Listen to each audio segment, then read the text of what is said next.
ରକ୍ତଦାନ ମହତ ଦାନ ଟୋପାଏ ରକ୍ତବିନ୍ଦୁ କାହାର ଜୀବନ ବଞ୍ଚାଇବାରେ ସହାୟକ ହୋଇପାରେ। ଏମିତି ଏକ ମହତ ଉଦ୍ଦେଶ୍ୟ ରଖି ସମାଜସେବା ଲକ୍ଷ୍ୟରେ ଆଗେଇ ଆସିଛନ୍ତି ଭଦ୍ରକ ଜିଲ୍ଲା ଚାନ୍ଦବାଲି ବ୍ଲକ ଅନ୍ତର୍ଗତ ବାଂଶଡ଼ା ପଞ୍ଚାୟତ ଛେଡ଼ାକା ଗ୍ରାମର ଶୁଭଶ୍ରୀ କ୍ଲବର ଯୁବକମାନେ। ଏହି ଅବସରରେ ଆଜି ସ୍ଥାନୀୟ କ୍ଲବ ଘର ପରିସରରେ ଏକ ରକ୍ତଦାନ ଶିବିରର ଆୟୋଜନ ହୋଇଯାଇଛି।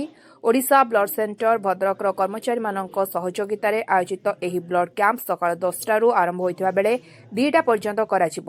କ୍ଲବର ସମ୍ପାଦକ ସଦାଶିବ ସ୍ୱାଇଁ ଓ ସଭାପତି ଗଙ୍ଗାଧର ରାଉତ ଓ କ୍ଲବର ସମସ୍ତ ସଦସ୍ୟ ଉପସ୍ଥିତ ଥିଲେ। ଚଳିତ ବର୍ଷ ଆମେ ଶୁଭଶ୍ରୀ କ୍ଲବ ଆନୁକୂଲ୍ୟରେ ରକ୍ତଦାନ ଶିବିର ଆୟୋଜନ କରୁଛୁ ଏବଂ ଆମର ଯେଉଁ ମେନ୍ ମୋଟୋ ରହିଛି କ୍ଲବର ଯେଉଁ 3ଟି ଶୋ ଉପରେ ଆମେ ବିଶେଷ ଫୋକସ୍ କରୁଛୁ ଯେ ଆମର ଶିକ୍ଷା, ସ୍ୱାସ୍ଥ୍ୟ ଆଉ ସଂସ୍କୃତି ଉପରେ।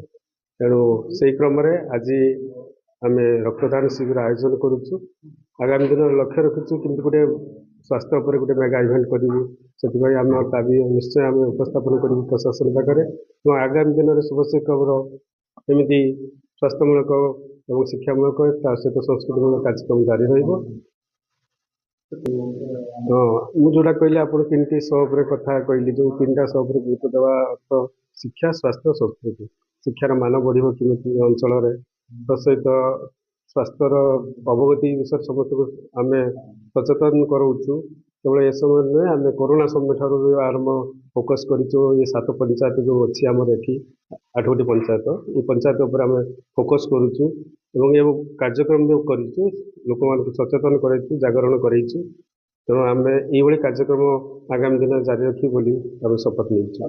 ପାଖାପାଖି ଆମେ 50 ପାଖାପାଖି ରଖିଛୁ, ଟାର୍ଗେଟ୍ ରଖିଛୁ। ଆଉ ବର୍ତ୍ତମାନ ଯୁବକମାନେ ଅତ୍ୟଧିକ ମାତ୍ରାରେ ଉତ୍ସାହିତ ଅଛନ୍ତି। ସେମାନେ ଆମକୁ ଉତ୍ସାହିତ କରୁଛନ୍ତି, ଆମକୁ ସାହାଯ୍ୟ ସହଯୋଗ ବି କରୁଛନ୍ତି। ତେଣୁ ସେଇ ଲକ୍ଷ୍ୟରେ ଆମେ ଆଗେଇ ଚାଲିଛୁ। ବର୍ତ୍ତମାନ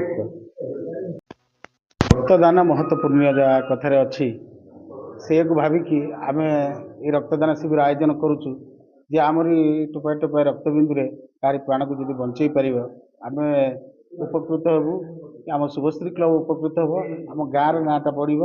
ଆମେ ଏଇ ଆଶା ନେଇକି ରକ୍ତଦାନ ଶିବିର ଆଜିକୁ 5 ବର୍ଷ ହେଲା ଆମେ ଆରମ୍ଭ କରୁଛୁ।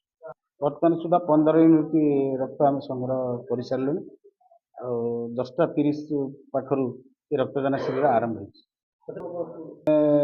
2ଟା 30 ପର୍ଯ୍ୟନ୍ତ ଚାଲୁ ରଖିବୁ ବୋଲି ଭାବିଛୁ। ଆଉ ରକ୍ତଦାନ ଶିବିର ଯେଉଁ ଆଡ଼ଭର୍ଟାଇଜମେଣ୍ଟ ଆମେ କରିଥିଲୁ, ବହୁ ସଂଖ୍ୟାରେ ଯୁବକ ଆସିକି ରକ୍ତଦାନ କରୁଛନ୍ତି।